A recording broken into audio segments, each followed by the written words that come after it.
This video is brought to you by Keeps.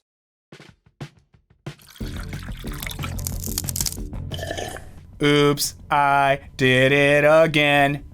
Yeah, that's right. I'm back to talk about the public intellectual that our era deserves, Jordan Peterson. Now, in the past, I've looked at his critiques of postmodernism and Marxism, but today, well, let's put on our Sunday best because it's time to take Dr. Peterson to church. Now, that's because in recent years, he's been speaking and writing and tweeting more and more about Christianity, specifically Roman Catholicism. And he's been sort of grafting his political views onto this religious framework. Now, I find it a little bit surprising just because Peterson is a trained psychologist who has often framed his work around detailed logical arguments grounded in scientific reason and not faith. But now he's attacking atheists as another enemy in the ever-expanding culture war. You know, it's like first they came for the atheists, then I did nothing. Then they came for the weird online Marxists, and I did nothing. Like, he's coming for you next. Now, it's important to note that while Peterson has long discussed religious mythology in both his academic and public work via his Jungian perspective, in recent years, there's been a shift, and now he's talking about it from a position of personal faith, and has even called for young men to go back to church. Take me to church, I worship like a dog in the shrine of your life. And this seems to be part of a larger turn in which practitioners of what we might call a certain online logical conservatism are heading back to religion, and in particular, really traditional forms of Christianity. This includes both people like Peterson and edgelord hipsters like the host of the podcast Red Scare. Please don't tell them I said that, because they legitimately scare me. But it feels a little bit ironic that all of this is occurring at the moment that the Catholic Church has their most progressive pope ever. And we'll talk more about this later. Also, I'm not here to stand up for the Catholic Church. This isn't where Catholic Burns comes out and I'm like, this has all been a front to bring you back to the Holy Roman Church. Not what I'm doing here, just to be clear. So today, I want to look at some of Peterson's recent work and ask, what is it about Christianity he's so attracted to? Is his thought being genuinely shaped by an earnest engagement with Christian theology and spiritual practice? Is he grafting his own ideas onto the framework of religion to expand his own reach and influence? Or is he just looking to do transphobia in pretty rooms with stained glass windows? Okay, before we get into it, I have a confession to make. This might come as a shock to some of you, but I'm bald. Now, while there's no going back for me, I know that not every guy out there dreams of rocking the raw dome. But since 2 out of 3 men will experience male pattern baldness of some kind by the time they're 35, if you're in the same boat that I was in college, you might feel like there's no other choice. But that's where you would be wrong, my friends, since Keeps is here to help. Now, Keeps is an online subscription service that makes it easy and more affordable for men to treat their male pattern baldness from the comfort of their home. Now, with Keeps, you can get clinically proven treatments to address hair loss and boost hair regrowth, delivered right to your door. Now, Keeps treatment plans are personalized to address your unique needs and recommended by a licensed medical provider. And as you can see, it comes in discreet, unlabeled packaging, Who knows what's in here? It could be anything. And you never have to worry about running out, as your subscription gives you the choice to have your box shipped every 3, 6, or 12 months. And the best thing is that Keeps actually works. And don't just take it from me. Look at the over 4,500 5-star reviews. So why not join the hundreds of thousands of men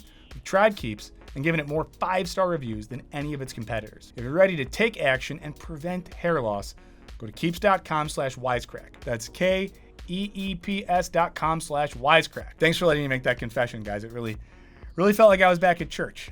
But now let's get back to the show. Okay, let's jump in because today I'm going to take a philosophical and even theological look at Jordan Peterson's religious turn. Part of the reason that Peterson's religious inclinations are interesting to me as a philosophy person is that, according to Tim Lott, who's pretty pro-Peterson, he is a Christian, but more on the pattern of existential Christians, such as Soren Kierkegaard or Paul Tillich, than anything to be found in the Midwest Bible Belt. You probably know at this point, friends, that Kierkegaard's kind of my guy.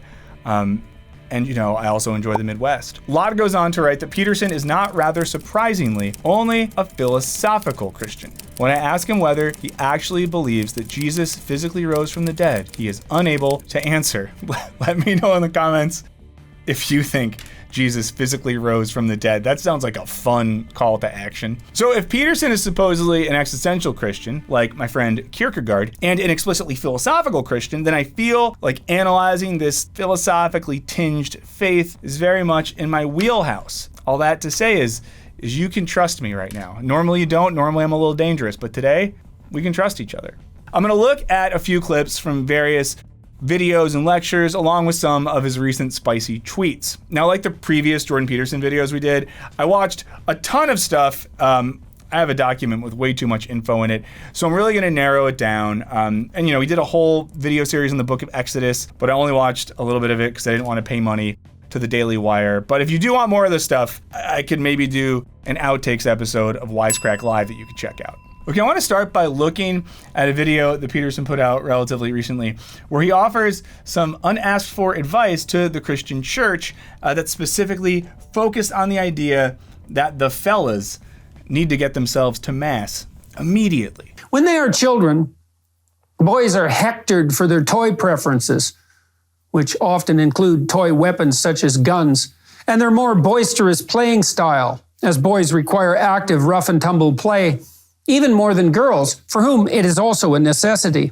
Okay, I'll stop there, but the point he's making is that boys specifically need to play with toy guns and just beat the shit out of each other, and that our society has made us docile little beta cucks or something like that. And it's interesting that so early in a video that's supposed to be about the church, he's just falling into these pretty played out gender dynamics. Doesn't feel very good, but he's going to keep talking about this. But I just wanted to note that that's 2 minutes into the video. He's already going down this path. You might think that I'm overstating the case. Think again, sunshine. He says, think again, sunshine. I'm going to just right now, I'm going to rewind 2 seconds so I can see him say it again.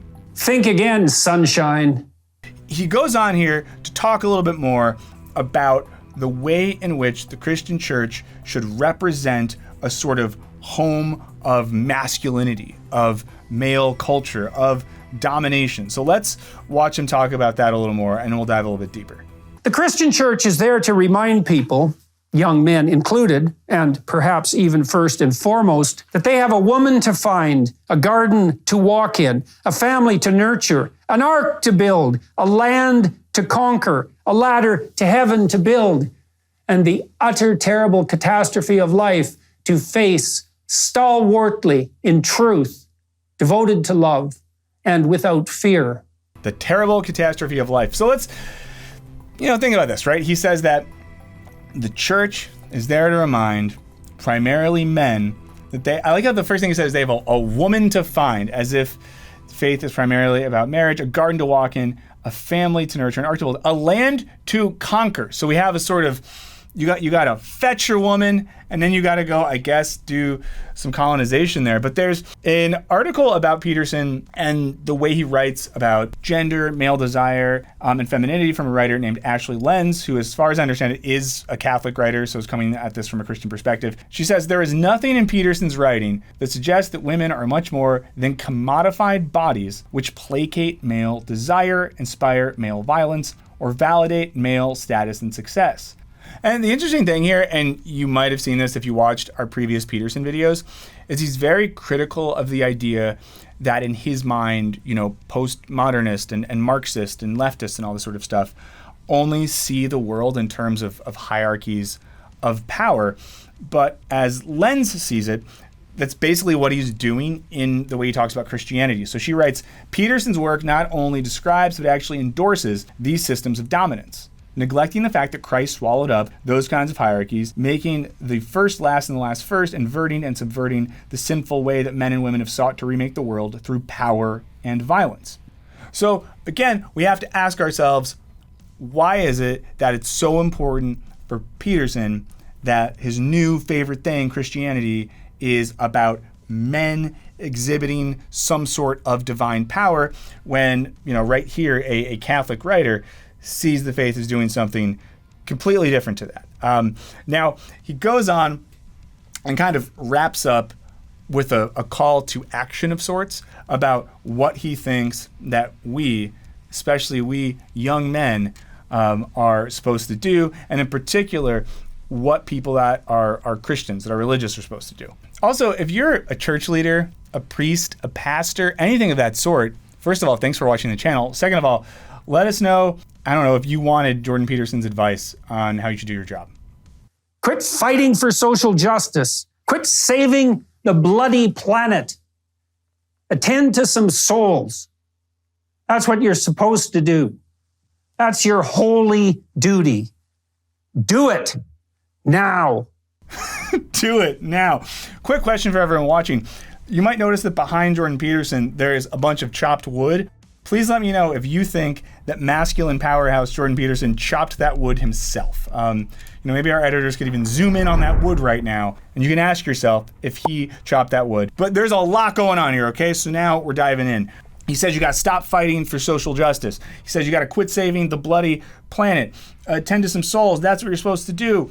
And I want to go a little point by point here, and I want to talk in particular about Catholic social teaching and Catholicism, not just because I was forced into that as a child, but because Peterson himself has said that, quote, I think that Catholicism, that's as sane as people can get. So he's basically saying that Catholicism is the most sane version of faith, of religion, of church. And then he's inspired by that to say, stop fighting for social justice, quit saving the planet. But according to the U.S. Conference of Catholic Bishops, a conference I've never been invited to, a basic moral test is how our most vulnerable members are faring. In a society marred by deepening divisions between rich and poor, our tradition recalls the story of the Last Judgment and instructs us to put the needs of the poor and vulnerable first. The teachings of the church itself is saying that taking care of the division between the rich and the poor, fighting for the poor and vulnerable first, is a good thing to do. And they talk about solidarity as well. I won't get into the whole thing, but the U.S. Conference of Catholic Bishops has solidarity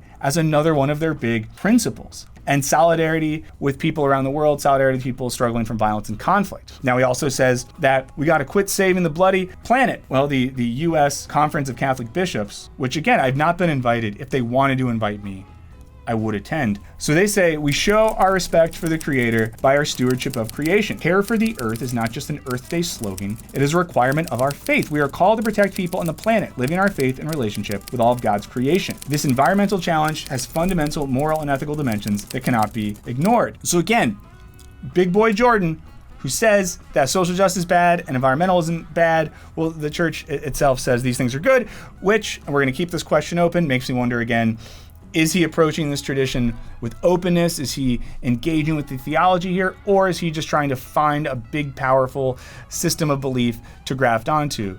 Who knows? And wildly enough, even a writer for the American Conservative, which is a publication I have now read, found Peterson's take on church to be seriously lacking, writing, if some guy mouths off to you at a bar, you can go out in the parking lot and kick his ass. That's what an alpha male would do. And maybe that's the land you're supposed to conquer. Who knows? Either way, it takes guts.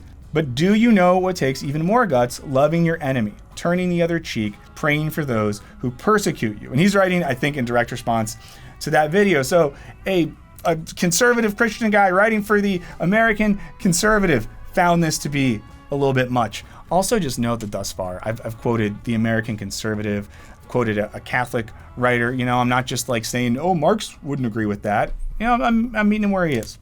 Okay, but, in fairness, our man isn't just recording direct-to-camera manifestos to the church like he's Martin Luther with a YouTube account. He's also put together a crack team of experts to create a full video course on the book of Exodus, which is in the Bible. And now, I'm gonna be honest, I said this before, I didn't watch the whole thing because A, it's like 30 hours, and B, because it's behind a paywall. So I just wanna look at a little bit of it that was available for free.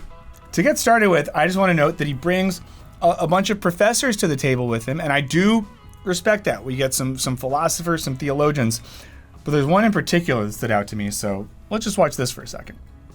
Well, my name is Douglas Headley, and I'm a fellow at the University of Cambridge, a fellow of Clare College, and I teach the philosophy of religion. So, do you know where this guy's from? If you pause it right now and let me know if you think you know the connection I'm about to make. We'll settle an argument that has raged for centuries. Which is better, the Bible or the Quran? The Quran. So that one.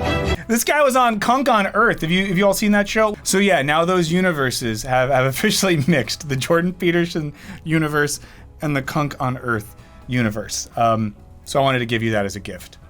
The part of the manner in which God is portrayed throughout the biblical corpus, but I would say in traditions around the world, as that phenomenon that alerts you to your own misbehavior. Okay, so there's some elements to this video which I actually think are cool. I'm being very serious because you have a table of presumably smart people, including Dennis Prager, who are reading very carefully through a text together and talking about it. And I don't know, there's a lot of versions of this I would like to see. It's interesting how much Jordan Peterson talks, as there's other people there who are presumably experts in this stuff.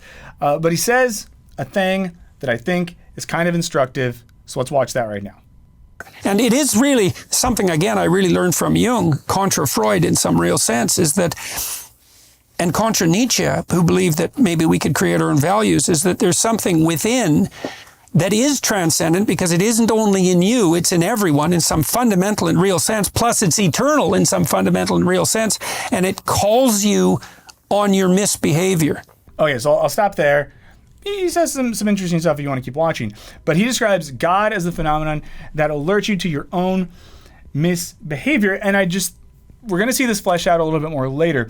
But he frames God as sort of like an individual process of conscience or morality, the primary role of which is to let you know if you've been naughty or nice. So basically Santa Claus, except that he can send you to hell if he wants.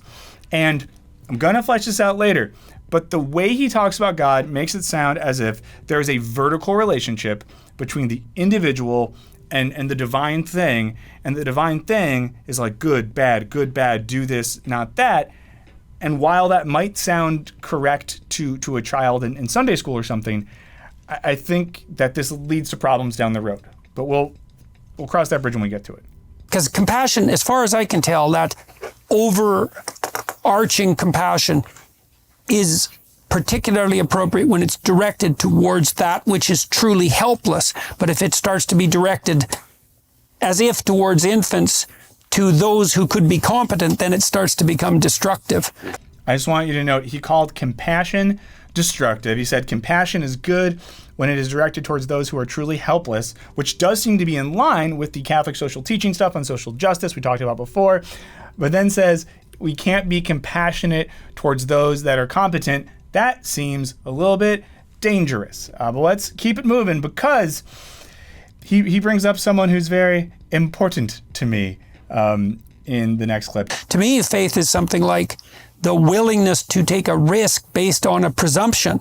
And maybe the presumption is, well, truth will set you free. It's like, well, tell the truth and see what happens. It's going to get you in a lot of trouble. The evidence that aggregates around you if you tell the truth to the degree that you can isn't that this is going to be the easy path forward. You have to decide. This is something Kierkegaard stressed, right? Is that you have to decide certain things as preconditions for action, independent in some real sense of the evidence. And that's the faith. And this is when Abraham, for example, in his great adventure, he follows God's call out of the safety of the tent. The faith is to heed the call of adventure, even though he's got everything in some sense that you'd need if you're only interested in hedonistic gratification. But there's something beyond that, and it's faith that allows you to make those decisions to step into the unknown future. So I'm going to say this. I think what he just said right there, and really clue in, stop doing your other thing.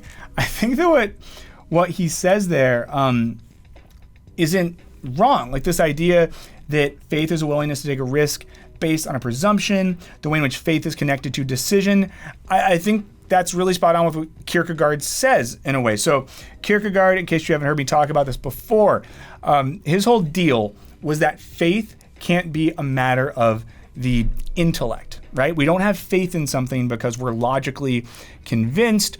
We don't have faith in something because we're born into a tradition. Faith is a matter of making an existential decision, making a leap of faith, and not knowing how it's going to work out. This is why Kierkegaard's sort of the forefather of existentialism, because he's saying there's no magical, objective essence to this thing. You have to have faith to believe in the thing. And this is why I thought there was a logical paradox at the heart of Christianity. And so I'm both interested by the fact that he brings up Kierkegaard here, but I'm also a little bit confused because in other points, and we'll look to this later, Peterson speaks with, I don't know if like hubris is the right word, but he leans into objectivity when talking about faith. He leads into like certain logical certainties, which is the opposite of what Kierkegaard was doing. So Kierkegaard's whole thing was that during his era, churches and people that were Christians evacuated everything of faith because it was just a matter of logical propositions,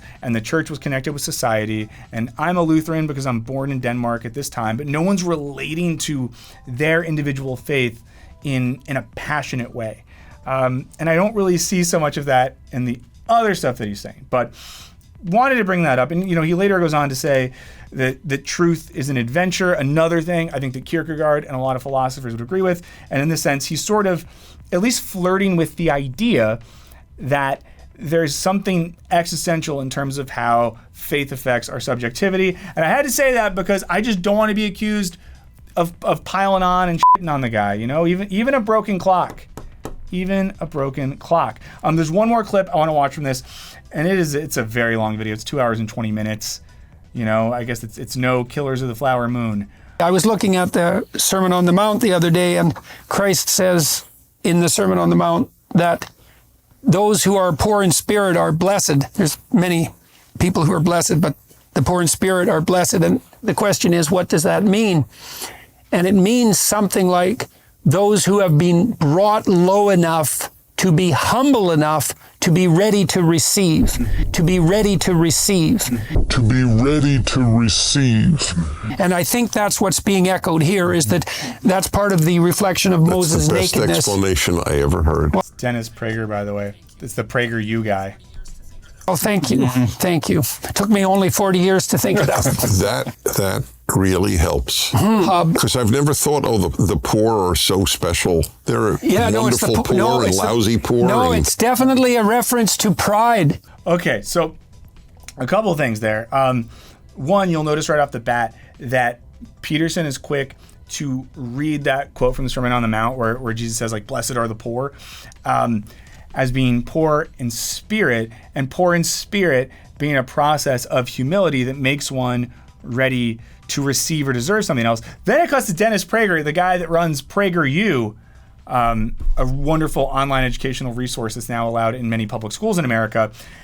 And he's like, yeah, I always wondered, like, why are the poor good? There's lousy poor, whatever. And they quickly evacuate any social meaning of that idea and make the poorness about a certain type of humility. It's just a wild reading. And what it makes me think of is a whole tradition in Christianity, Catholicism in particular, that's called liberation theology.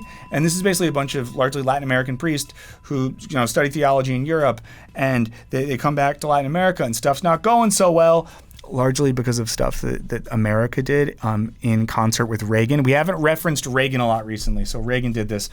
But one of the most famous members of that movement is Gustavo Gutierrez, and this is how Gutierrez describes some of his work relative to how Christians are meant to treat the poor. He said, Christians have not done enough in this area of conversion to the neighbor, to social justice, to history. They have not perceived clearly enough yet that to know God is to do justice. They have yet to tread the path that will lead them to seek effectively the peace of the Lord in the heart of social struggle. And I'm only bringing that up to say that there is an entire tradition within Christian theology that connects things like the Sermon on the Mount to the necessity to privilege and take care of the poor and the downtrodden. Okay, last video.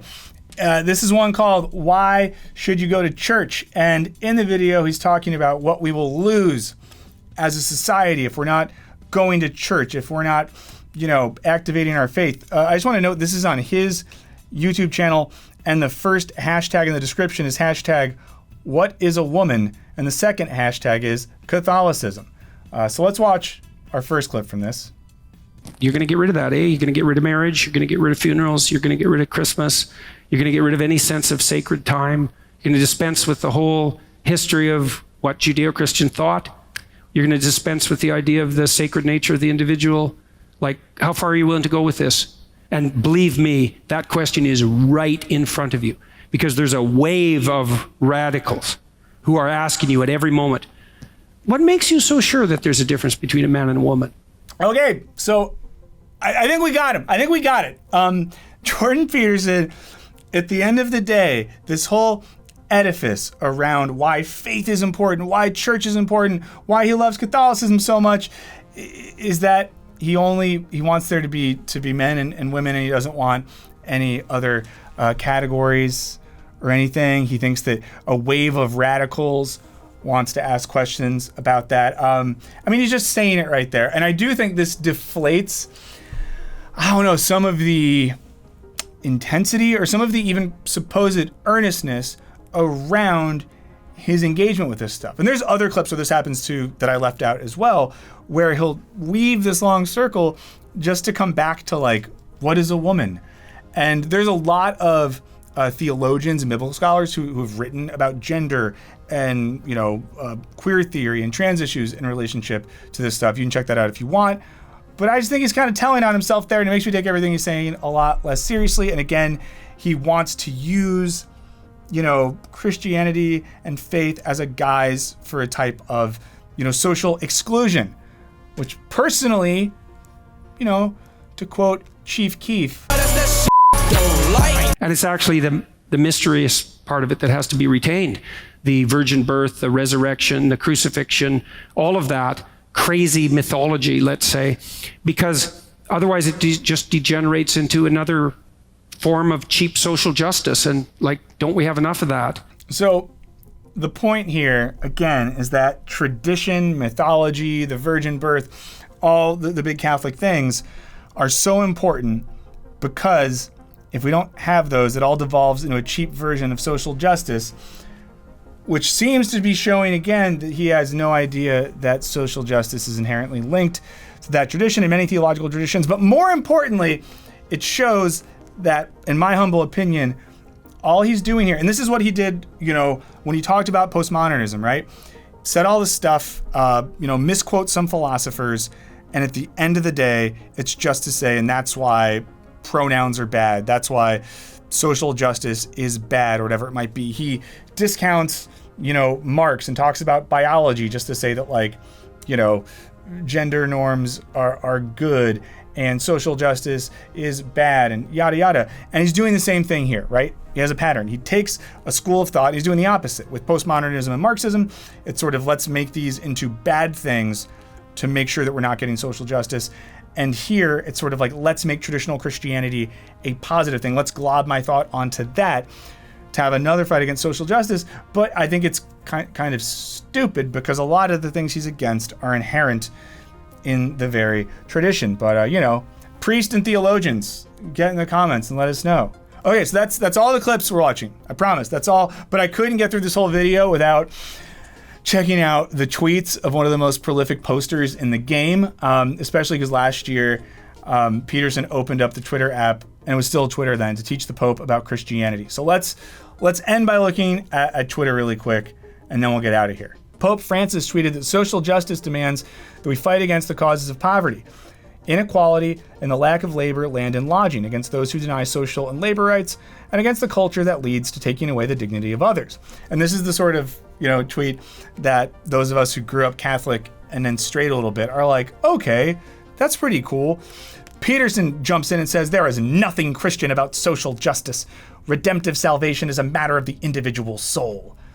It was a bad impression, but it is what it was. But again, I don't want to go down this road too much. You can look all this sort of stuff up.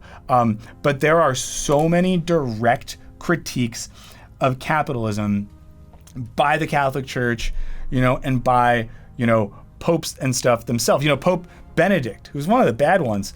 He said capitalism encourages selfishness as men are concerned exclusively with what they should receive from society and unconcerned with what they can or should contribute to it. Almost like men just think they're supposed to grab a wife and take over society or whatever, Pope Francis said, "It is vital that government leaders and financial leaders take heed and broaden their horizons, working to ensure that all citizens have dignified work, education, and healthcare." The current Pope is critiqued trickle-down economics, all this sort of stuff. The only point here is that, to see Jordan Peterson come at the Pope and tell him how to do his job feels ridiculous.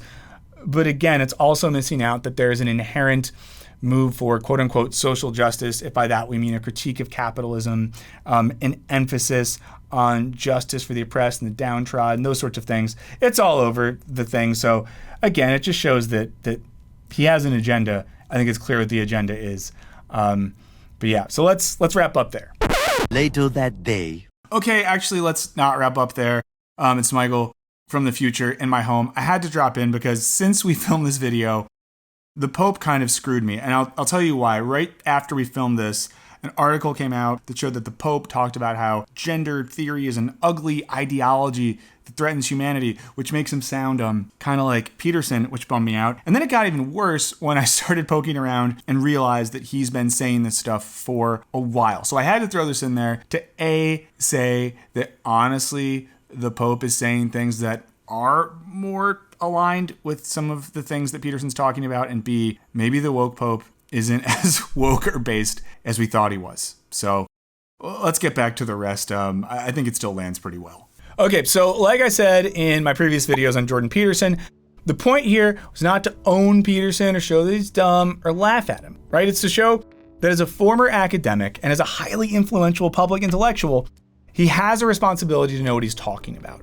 and to speak not from a position of presumed authority, but as someone earnestly engaging with the traditions that he's writing and speaking about. And it seems that once again, Peterson is speaking incredibly confidently about a topic, Christianity, more specifically the theology and philosophy of Catholicism, that he doesn't really understand. And probably the best critique I read of Peterson's version of Christianity came from Daniel Burston, who writes that when Peterson talks about theological issues, he only invokes what Paul Tillich called the vertical or transcendental dimension of faith, the realm of transcendent and other or inner worldly concerns. The idea that religious faith must also be lived out in the world on the horizontal axis in the pursuit of peace and social justice never seems to cross his mind. I've talked about this throughout the video, and Burston just puts that so well, right? Peterson's faith is only one of a vertical relation to another world. And in leaving out the horizontal axis, he's missing the social, political, and intersubjective aspects of faith, which according to many are the whole point. So Burston goes on and writes that any serious student of the Bible knows that the prophetic call for justice is integral to the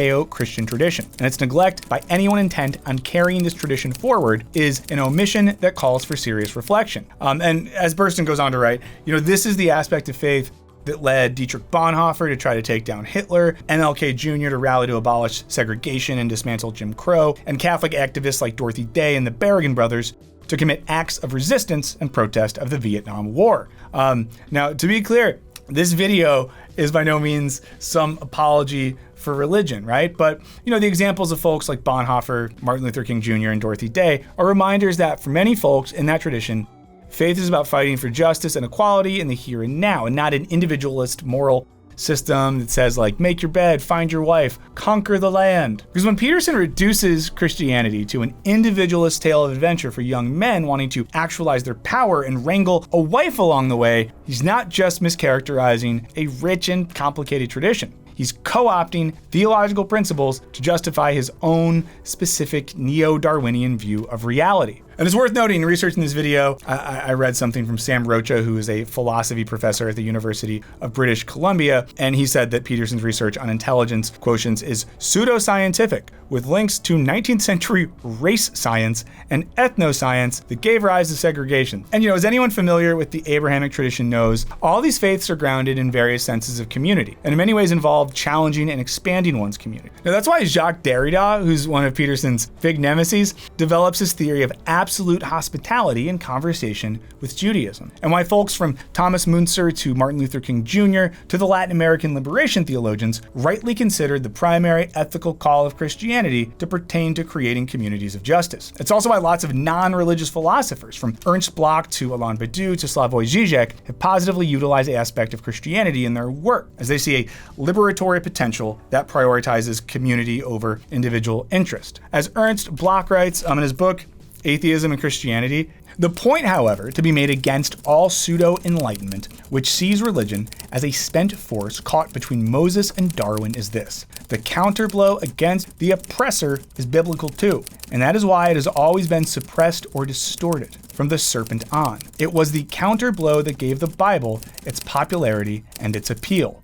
But it seems like what Peterson's doing is taking a faith with a clear social ethic, one which always uses its transcendent orientation to facilitate horizontal action, and he turns it into an individualist enterprise where God exists solely to help young men become Joseph Campbell's archetypal hero. There's lots of issues here, but two of the most important ones, as I see it, are that Peterson is using his position of authority to preach a mischaracterized version of Christianity aimed at young men searching for meaning and purpose, and second, that in doing so, all he's really doing is using the guise and authority of Christian theology to add divine legitimacy to his own form of kind of reactionary conservative thought. So if you've been watching and reading Peterson's work on religion, I would simply encourage you to do what he hasn't taken the time to do and do some reading for yourself, whether it's the Bible or the works of philosophers like Augustine, Aquinas, Kierkegaard, or contemporary theologians and philosophers of religion. Just go read some stuff. But before we go, I want to give the last word to Peterson in an act of humility and grace. Think again, sunshine. And if you want to understand how Peterson does this in postmodernism and Marxism, please check out our previous videos on that. I think it'll help give you a clearer picture of what he's up to. In the meantime, thank you so much for watching this video, for hanging out, for commenting, for liking, subscribing. It means a lot. Thanks a ton to our patrons. If you feel like you want to join that club, you can now for only $1. There's a link in the description. In the meantime, I don't know, if you're going to have faith in something, I guess have faith in yourself. I'll see you later.